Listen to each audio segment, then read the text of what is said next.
Oremos entonces. Gracias, Padre Celestial, por esta palabra. Ayúdanos a entender, ayúdanos a escuchar, ayúdanos a vivir a la luz de esta palabra importante hoy. En el nombre de Jesús oramos. Amén. A lo largo de la historia, muchas personas importantes han dado discursos importantes. Yo pienso de mi contexto al menos, como personas como Martin Luther King, Nelson Mandela, Winston Churchill. Hay un montón en la historia del mundo. En Lucas, hoy, encontramos a Jesús mientras hablaba y enseñaba en sus discursos importantes. Hoy encontramos a Jesús en Jerusalén, el lugar de su muerte, en el lugar del templo, el lugar central de toda la vida religiosa de los judíos. Y Jesús de este lugar enseña algunas cosas importantísimas. Por su discurso aprendemos cosas importantes de Jesús mismo, de su misión en el mundo y la historia futura del mundo. En este texto, en la sección, tenemos un sándwich literario. Al principio de la sección tenemos una referencia a la práctica de Jesús enseñando en el templo, y al final de la sección también otra mención que de día Jesús enseñaba en el templo, pero salía a pasar la noche en el monte llamado de los Olivos, y toda la gente madrugaba para ir al templo a oírlo. Ayer madrugué para ver un partido de fútbol de Australia. Desafortunadamente mi equipo no ganó. Entonces he perdido el tiempo. La gente en esa sección madrugaba para ir al templo y hacer cosas importantes, a oír a Jesús en su enseñanza. Y tenemos esa dinámica en el medio. Vemos la enseñanza de Jesús en el templo. Y hay muchas cosas importantes según este discurso de Jesús. Demasiadas cosas para enfocarnos hoy en este sermón. Quiero enfocarnos en tres temas de este discurso de Jesús hoy. Jesús nos enseña con autoridad. Y Jesús, segundo, nos enseña con sabiduría y verdad. Y tercero, Jesús nos enseña con respecto al futuro para nuestro bienestar. Entonces, primero, Jesús nos enseña con autoridad. Vemos eso en el texto leído antes. Jesús enseñaba y los líderes trataban de atraparlo. Vemos esa realidad en verso 1. Un día, capítulo 20, versículo 1. Un día, mientras Jesús enseñaba al pueblo en el templo y les predicaba el evangelio, se le acercaron los jefes de los sacerdotes y los maestros de la ley junto con los ancianos.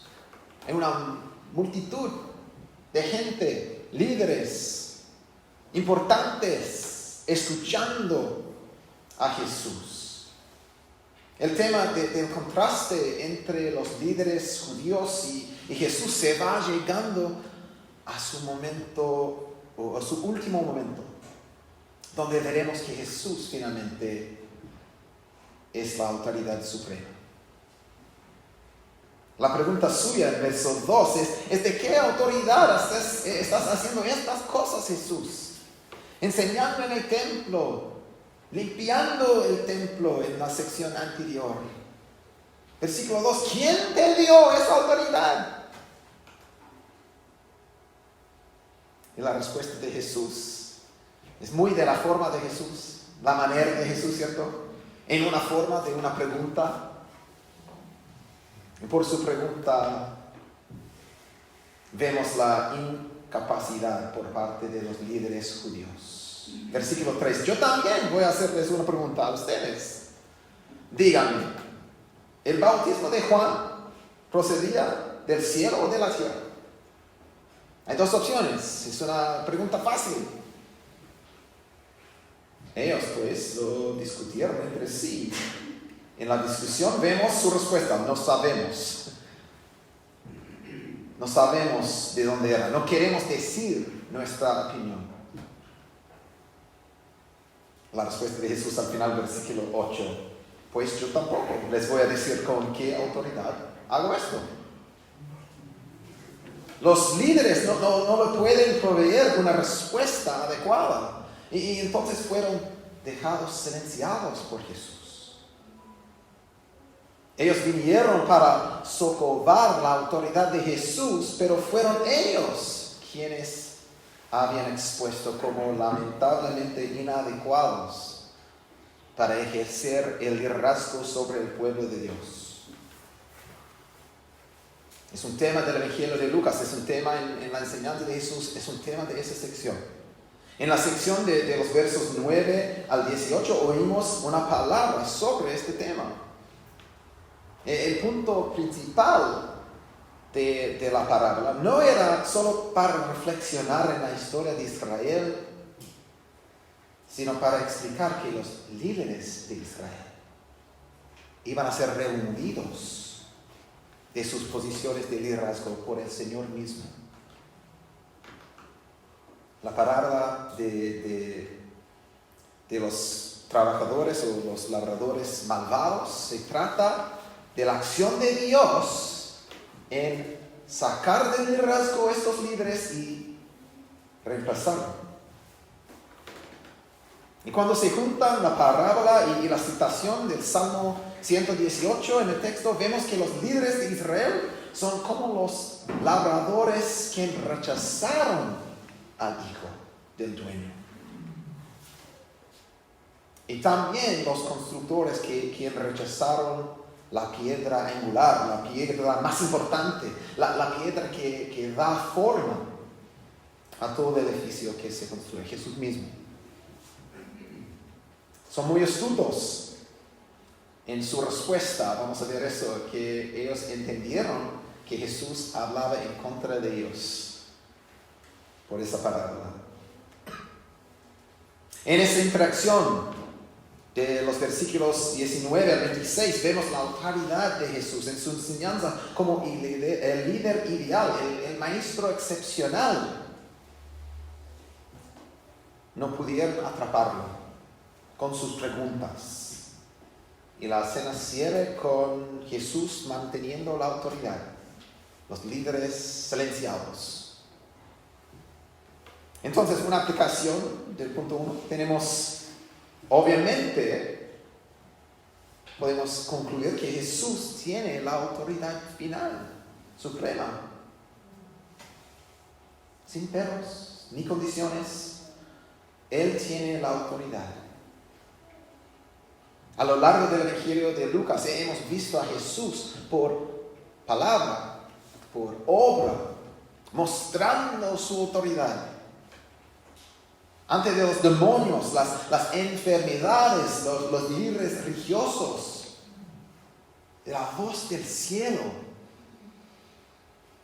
que proclamó: eso es mi Hijo amado, escúchenlo. Jesús habla la verdad con autoridad. Tal vez, quizás, hay cosas que no te gusten de su enseñanza, o sean difíciles a recibir. Entiendo eso, pero no podemos rechazar su enseñanza, su palabra. No tenemos esa opción. Aunque no me guste, es la verdad, es la autoridad. Él habla la verdad con autoridad y nuestra parte es aceptar lo que Él dice, recibirlo.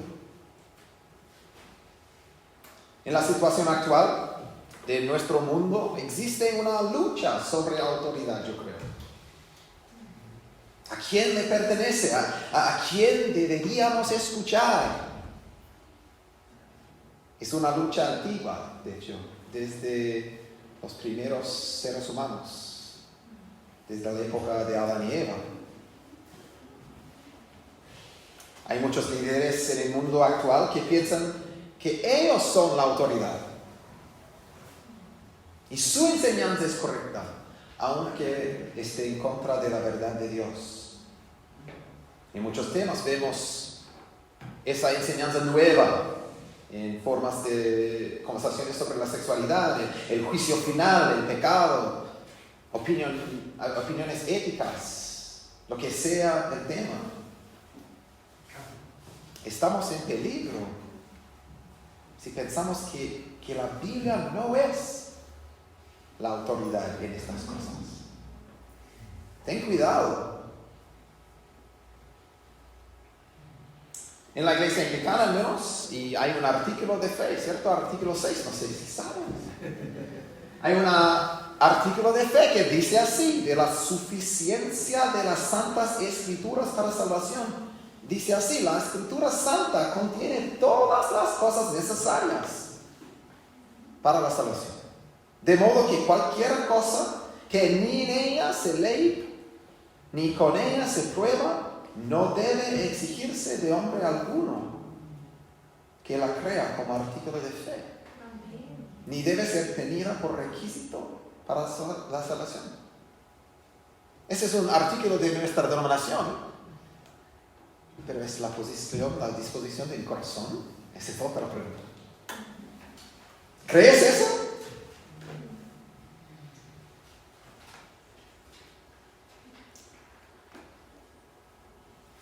Vemos que autoridad viene de la escritura misma. Autoridad viene por lo que se dice en vez de una posición de alguien.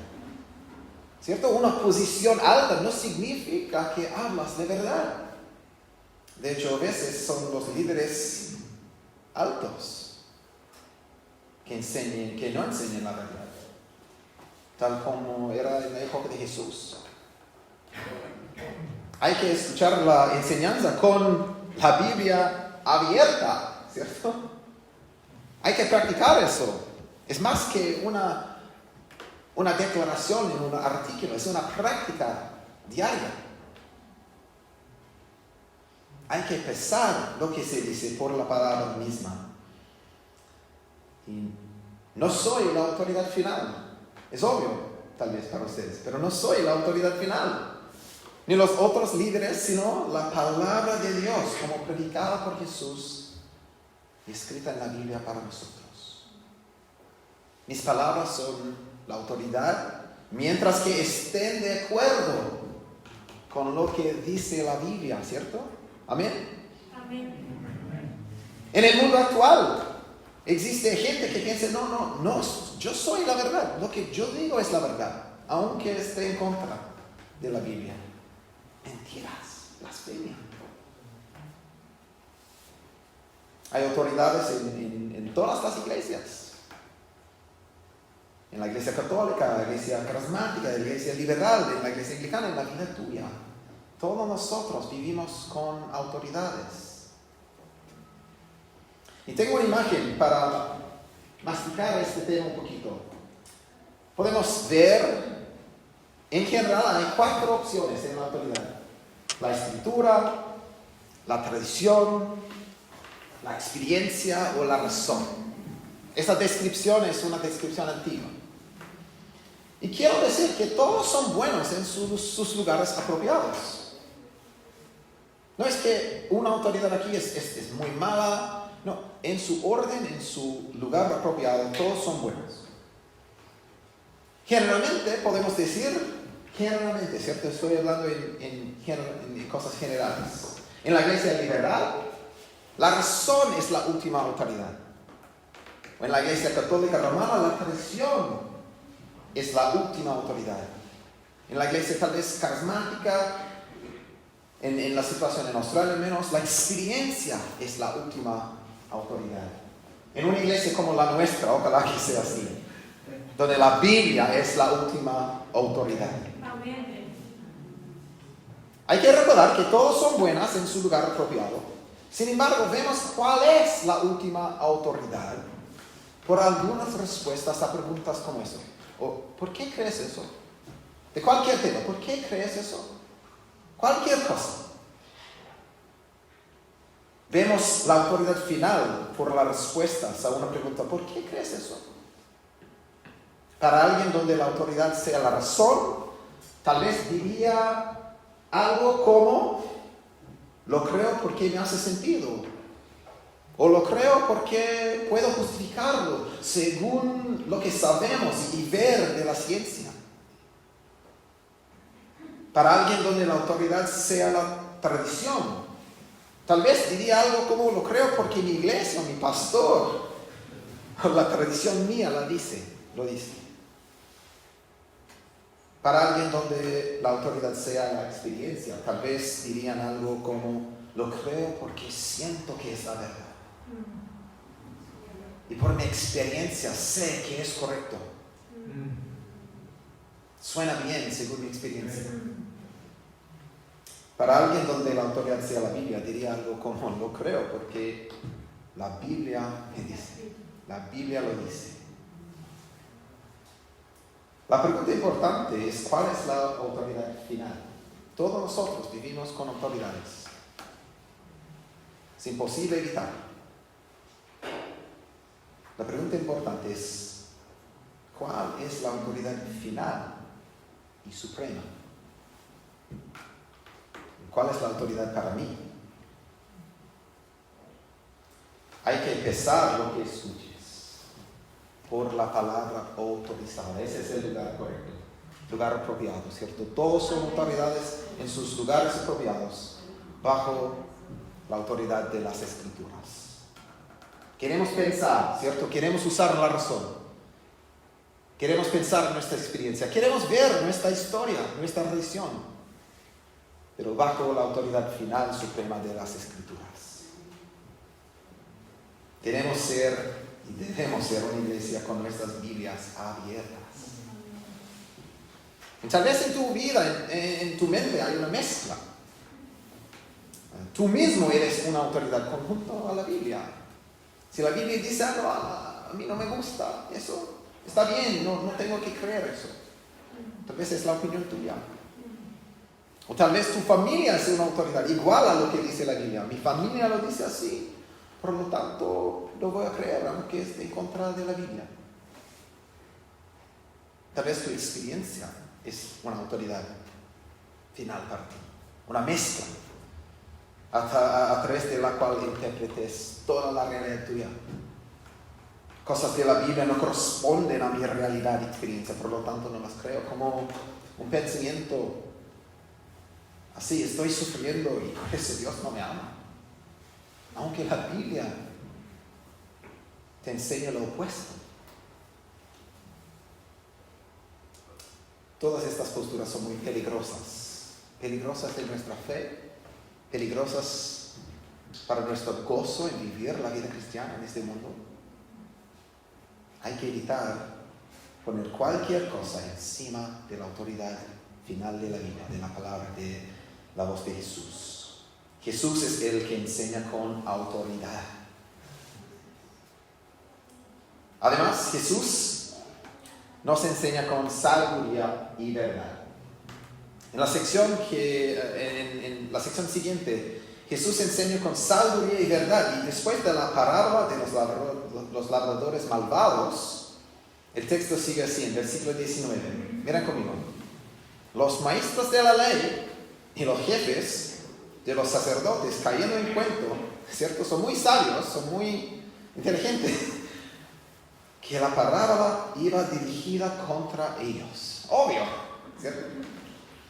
Buscaron la manera de echarle mano en aquel mismo momento, pero temían al pueblo. Entonces, para acecharlo, enviaron espías que fingían ser gente honrable. Pensaban atrapar a Jesús en algo que él dijera, y así poder entregarlo a la jurisdicción del gobernador. Maestro, dijeron los espías, Podemos escuchar, no sé, en mi mente al menos, me imagino como la voz en el jardín de la serpiente. Es como una tentación. No sé si es la verdad, pero al menos en mi mente hace sentido. Maestro, dijeron los espías. Es una pregunta tramposa desde el principio. Sabemos que lo que dices y enseñas es correcto. No juzgas por las apariencias, sino que de verdad enseñas el camino de Dios. ¿No se está permitido pagar impuestos al César o no? Wow. En los alumnos normalmente no hablamos de religión, de dinero, de los políticos, pero aquí hablamos de ambas cosas aquí, ¿cierto? Las tres cosas: dinero, religión y los políticos. Jesús, dándose cuenta de sus malas intenciones, replicó: muéstrame una moneda romana. ¿De quién son esta imagen y esta inscripción? Es fuerte esa clase. Y puedo imaginarnos mirando del César, contestaron. Versículo 25. Entonces, denle al César lo que es del César, a Dios lo que es de Dios. Tenemos ese comentario: no pudieron atraparlo en lo que decía en público, así que, admirados de su respuesta, se callaron. Vemos que Jesús enseña con sabiduría. No comete el error en su enseñanza, mantiene ambas cosas verdaderas en su enseñanza. La necesidad de rendir honor y alabanza a Dios y a la vez vivir bajo las autoridades humanas. Al mismo tiempo, los líderes no pueden engañar a Jesús con su pregunta tramposa. En la otra sección que viene después, que no fue leída, versículo 27 al 40, los saduceos, otros líderes en aquella época. Los saduceos hacen una pregunta tramposa también, engañosa también. Ellos no creen en la resurrección. Su pregunta se trata de la resurrección. Y para resumir esta sección, solo quiero decir, el punto final, al decir las cosas que Jesús dice, no es enseñarnos sobre el matrimonio ni la naturaleza del estado eterno, sino más bien para disminuir la pregunta de los saduceos y presionar en ellos la realidad de la resurrección. Y la respuesta de Jesús nos muestra su sabiduría y que Él no tenía ningún problema en decir la verdad en contra de los líderes religiosos. Entonces, al volver a sus respuestas sabias de darle gloria a Dios y dar a César lo que es de César, hay una historia en el capítulo 21, una historia bien conocida, muy famosa esa historia, de la viuda pobre. Vemos eso en el capítulo 21, versículo 1. Jesús se detuvo a observar y vio a los ricos que echaban sus ofrendas en las alcancías del templo. También vio una viuda pobre que echaba 2 monitos de cobre. Poca plata. Jesús enseña que esta viuda pobre ha echado más que todos los demás. Todos ellos dieron sus ofrendas de lo que les sobraba, pero ella, de su pobreza, echó todo lo que tenía para su sustento. Jesús ha enseñado con sabiduría y verdad, y la viuda pobre es un ejemplo como ideal de una manera, de un ejemplo de dar sacrificialmente a Dios. En conexión con la pregunta de los saduceos, vemos que la realidad de nuestra futura resurrección corporal no es simplemente como algún punto de doctrina para ser afirmado, es una certeza que debe dirigir y controlar nuestras vidas en el aquí y ahora. La razón por la que podemos seguir a la viuda pobre en dar nuestra vida y dinero en una manera radical, ahora es que tenemos certeza, estamos convencidos que vendrá una época en la que vamos a recibir abundantemente más de lo que jamás podríamos dar. ¿Cierto? La esperanza de la vida después de la muerte en el reino de Dios, vida eterna, significa que no estamos reducidos a buscar nuestra mejor vida aquí, en este mundo, porque tenemos vida eterna por venir. ¿Qué visión de tu vida? ¿Qué visión que la viuda pobre tenía? ¿Es la visión de tu vida? Una aplicación breve aquí. Es fácil, es obvio que podamos concluir que no hay nada en el mundo que no deba darle a sí mismo a Dios. Y todos somos criaturas. Y nadie es inmune a la importancia de darte a ti mismo a Dios. Tal vez, quizás hoy día sea el día donde vas a cambiar la dirección de tu vida. Des tu vida a Dios, donde te vas a arrepentir, pedir perdón y honrar a Dios con tu vida.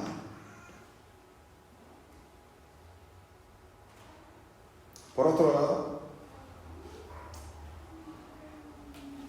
eso no significa que no sea necesario relacionarnos correctamente con los poderes y líderes de nuestro mundo, como César, el gobierno.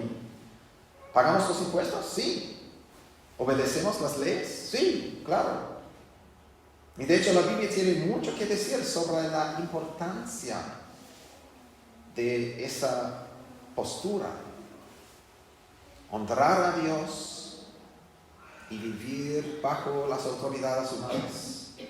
Puedes ver eso en Romanos 13, por ejemplo, o la primera carta de Pedro 2, donde vemos más, pero es un tema bien grande en la Biblia.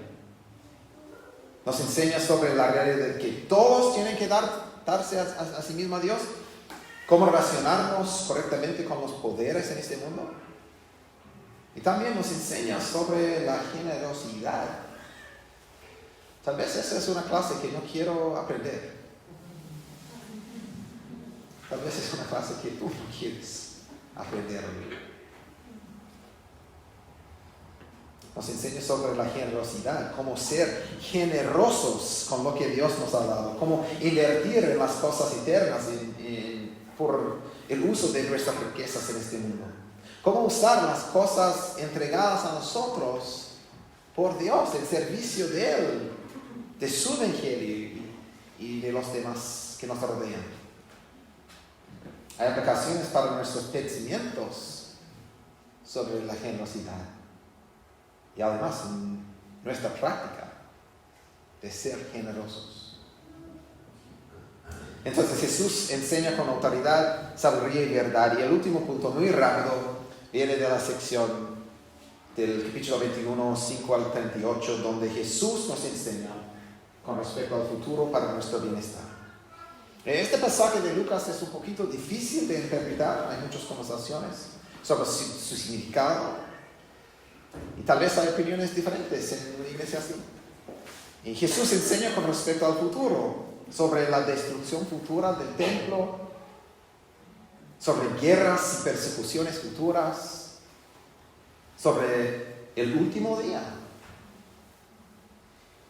Y no tenemos tiempo ahora para meternos en este texto. Sin embargo, vale la pena leerlo en tu propio tiempo, según el contexto de Lucas y de toda la Biblia. Al pensar en el texto es importante que mantengamos tres cosas en mente, creo.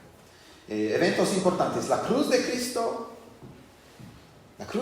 primero, la destrucción del templo en el año 70 después de Cristo, y la segunda venida de Jesús en el futuro. Tres eventos importantes a poner en mente, a mantener en mente. Me parece que Jesús habla de estas realidades en esta sección: de la cruz, la destrucción del templo y la segunda venida en el futuro. El templo fue destruido en el año 70 como una muestra del juicio en contra de la institución humana del sistema religioso judío. Jesús les enseña que pasarán momentos difíciles y caóticos donde van a pensar, ¿dónde está Dios? ¿Qué está haciendo Dios? Su enseñanza con respecto al futuro es para el bienestar de la fe de sus primeros discípulos y de nuestra fe en estos momentos difíciles venideros también. La destrucción del templo es un hecho histórico y una muestra de la realidad venidera del último juicio. Y el consejo de Jesús es que mantengamos listos. Versículo 17 dice así, del capítulo 21, todo el mundo los odiará por causa de mi nombre, pero no se perderá ni un solo cabello de su cabeza. Si se mantienen firmes, se salvarán. ¿Qué promesa? Versículo 28, cuando comiencen a suceder estas cosas, cobren ánimo y levanten la cabeza, porque se acerca su redención. ¿Qué promesa? La meta de esta sección no es que adivinemos sobre los tiempos del fin del mundo, sino que mantengamos firmes y esperados durante los tiempos difíciles, porque sabemos que nuestro futuro está seguro con Jesús, el Rey, porque se acerca nuestra redención, nuestro bienestar está seguro con Jesús. La pregunta para nosotros no es cuándo vayan a pasar, sino cómo nos va a encontrar en el momento. Con fe, esperanza, viviendo a la luz de su enseñanza, fieles. Que sea así con nosotros. Este es un capítulo complejo, tal vez, con una aplicación simple, creo. Sean cuidadosos, vigilantes, deliberados en oración para mantenerse firmes, mirando hacia adelante. En ese momento voy, para que puedan estar de pie en el último día. Esa es la aplicación. Que seamos así, preparados, firmes, para que podamos estar de pie en el último día. Jesús nos enseña en esta sección sobre la realidad del sufrimiento en el mundo. Es bueno tener eso en mente antes de que llegue el sufrimiento en nuestra experiencia, creo. Tengan eso en mente ahora, para que cuando se enfrenten problemas o amenazas de problemas, estarán listos para responder con fe y confianza en Dios. Este capítulo nos promete dos cosas, ¿cierto? Dos cosas que se prometen en el pasaje son el sufrimiento futuro y el triunfo futuro. Entonces, para concluir, quizás para mí, para nosotros, la mayor amenaza a nuestro bienestar espiritual no es la amenaza de la violencia anticristiana en general o persecución personal, sino las tentaciones y distracciones diarias que puedan echar raíces fácilmente una vez que paremos viviendo a la luz del regreso inminente de Jesús en gloria. Mientras esperamos ese último día, la tentación es comenzar a vivir como si Jesús realmente no regresará. Establecernos aquí, poner la vista aquí, hacer de esta vida nuestro hogar definitivo. y comenzar a vivir solo para eso. Tal vez esa sea la mayor amenaza a nuestro bienestar espiritual. Oh, que escuchemos la enseñanza de Jesús para que evitemos esa realidad. Amén. Amén.